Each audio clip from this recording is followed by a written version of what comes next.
El tiempo apremiaba. ¿Cómo obtener una invitación a lo de los Arnaud? No imaginaba nada mejor que hacer notar los colores del otoño, añadiendo, pronto llegará el invierno, la estación de los bailes y las comidas. Pero Arnaud estaba muy ocupado con su equipaje. Apareció la costa de Surville, se acercaron los dos puentes, costearon una cordelería, enseguida una hilería, las casas bajas. Había allí, allá abajo, marmitas de alquitrán, cascos de madera, los pilluelos corrían por la arena saltando sobre manos y pies. Frederick reconoció a un hombre de chaleco con mangas y le gritó «¡Apresúrate!». Había llegado. Buscó penosamente a Arnaud entre la multitud de pasajeros y el otro respondió estrechándole la mano. «Mucho gusto, querido amigo». Cuando estuvo en el muelle, Frederick se dio vuelta. Ella estaba cerca del timón, de pie. Le envió una mirada en la que trató de poner toda su alma, como si no hubiera hecho nada. Ella permaneció inmóvil. Luego, sin atender a los saludos de su criado, «¿Por qué no has traído el coche hasta aquí?». El buen hombre se disculpó. «Qué torpe. Dame dinero». Y se fue a comer en un albergue. Un cuarto de hora más tarde tuvo deseos de llegar, como por casualidad, hasta la estación de las diligencias. ¿Sería posible verla allí? ¿Y para qué?, se dijo. La americana lo condujo. Los dos caballos no eran de su madre. Uno de ellos había sido pedido prestado al señor Cambrión, el recaudador, para engancharlo junto al suyo. Isidore, que había partido la víspera, había repasado en Bray hasta el anochecer y dormido en Montereau, aunque los animales descansados trotaban ligeros. Los campos segados se extendían hasta lo infinito. Dos líneas de árboles bordeaban el camino. Los montes de guijarros se sucedían. Poco a poco, Villeneuve-Saint-Georges, Avion, Chatillon, Corbeil y los otros pueblos.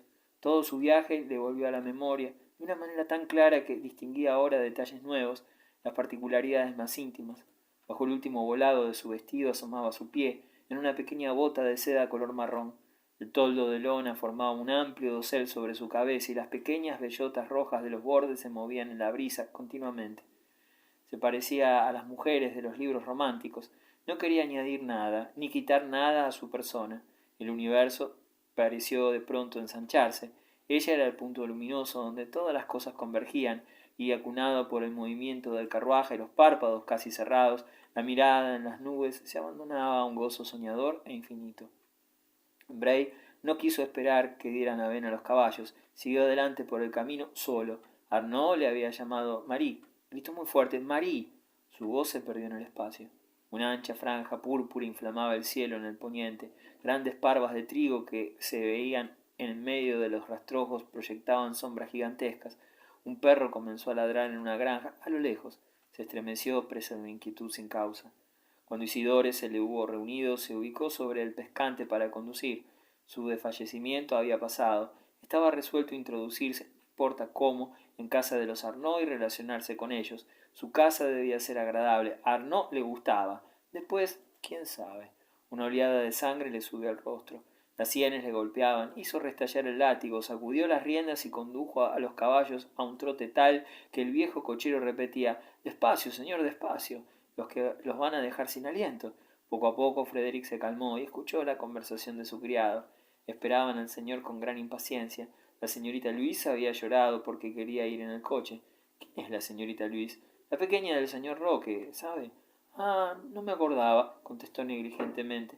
Entretanto los caballos no podían más, cojeaban de cansancio y sonaron las 9 en Saint-Laurent, cuando llegó a la plaza de armas ante la casa de su madre.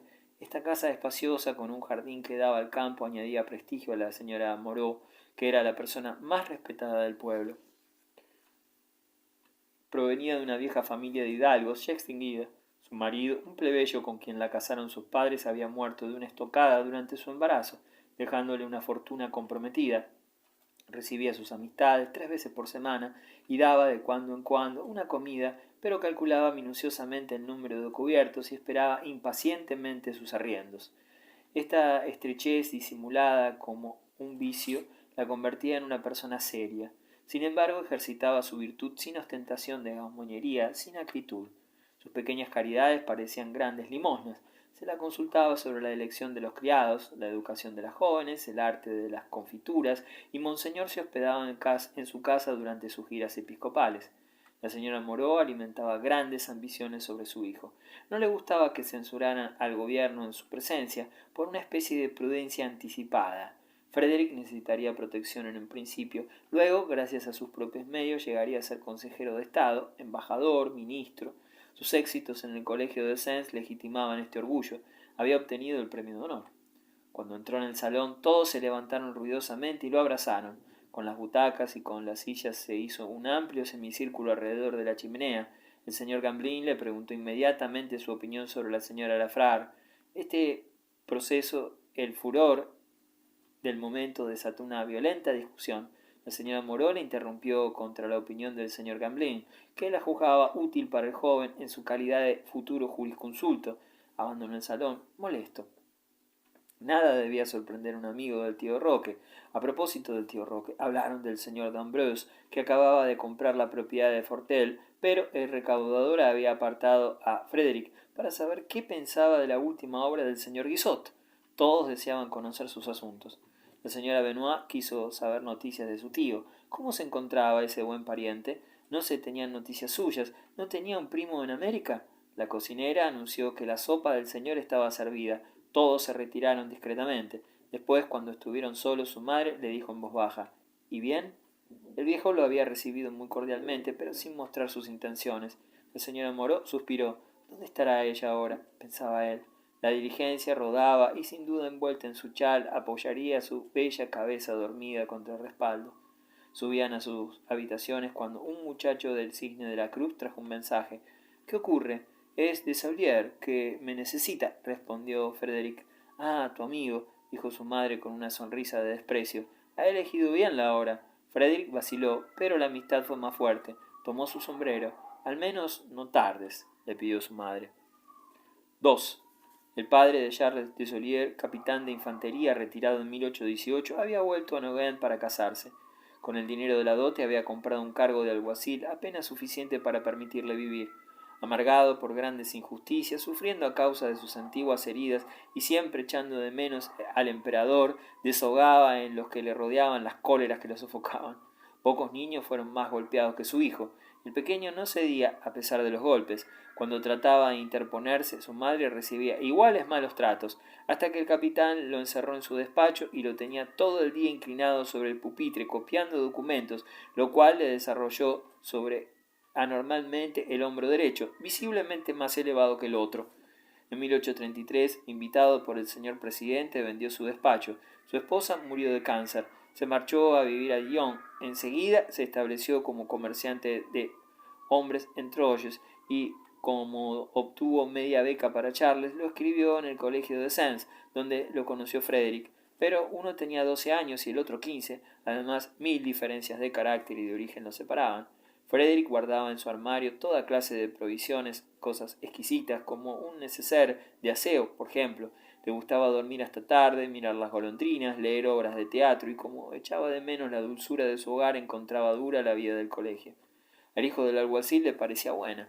Trabajaba tanto que al finalizar el segundo año pasó a la clase de tercero. Sin embargo, a causa de su pobreza o de su carácter pendenciero, lo rodeaba una sorda malevolencia. En una ocasión un sirviente lo llamó hijo de mendigo en el patio de los medianos.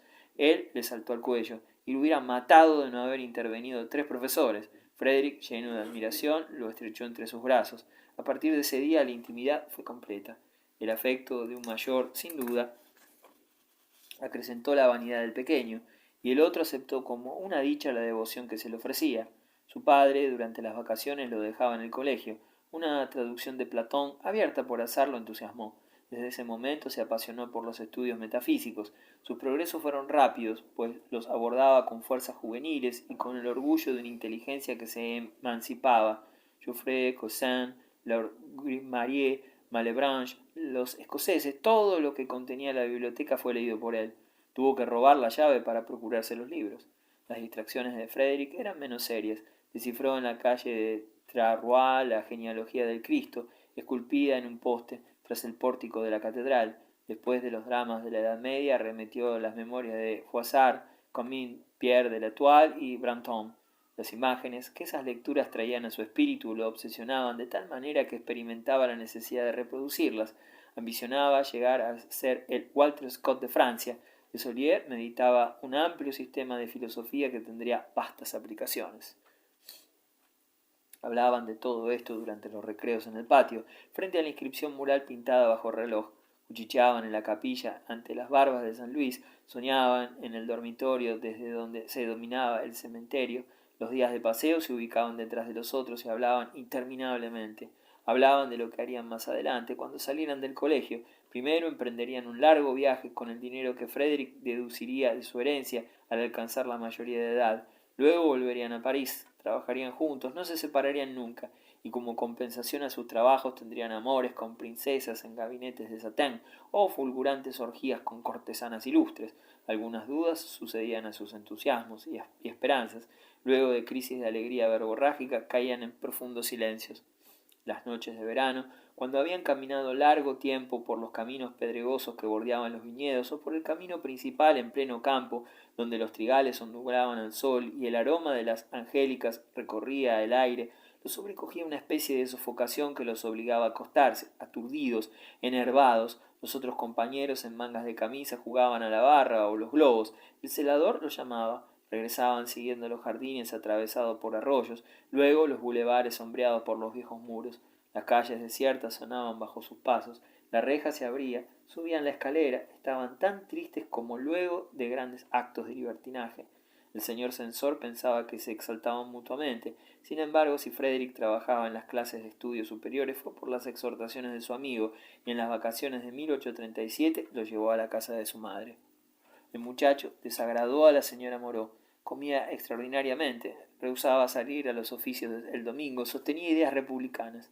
Ella creyó advertir que había conducido a su hijo a lugares deshonestos, vigiló sus relaciones. Todo esto fortaleció el afecto de los dos amigos y la separación fue penosa cuando Desailliers al año siguiente se fue del colegio para estudiar Derecho en París.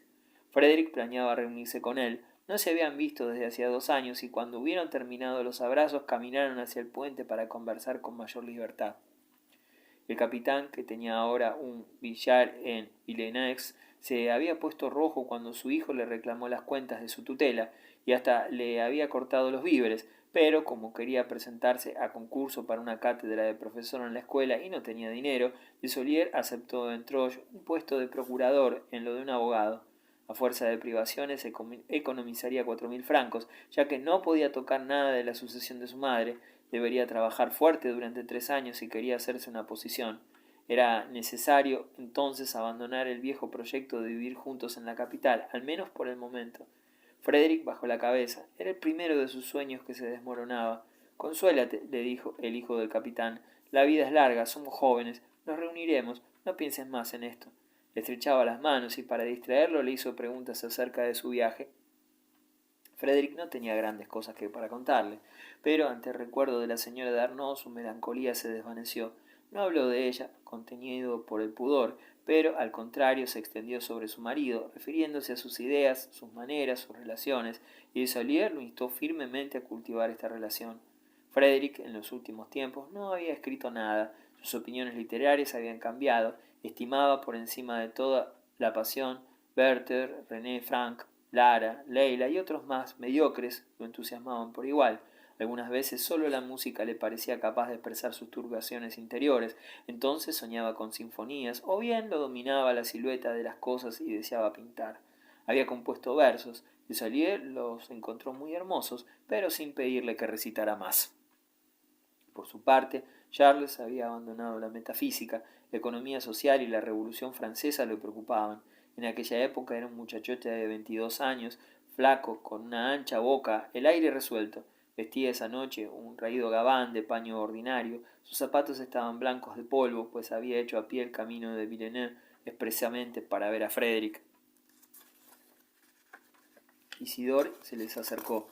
La señora rogaba al señor que regresara y, temiendo que tuviera frío, le enviaba su abrigo. «Quédate», dijo Desailliers. Y siguieron paseándose de un extremo a otro de los 2 puentes que se apoyaban en la estrecha isla formada por el canal y el río.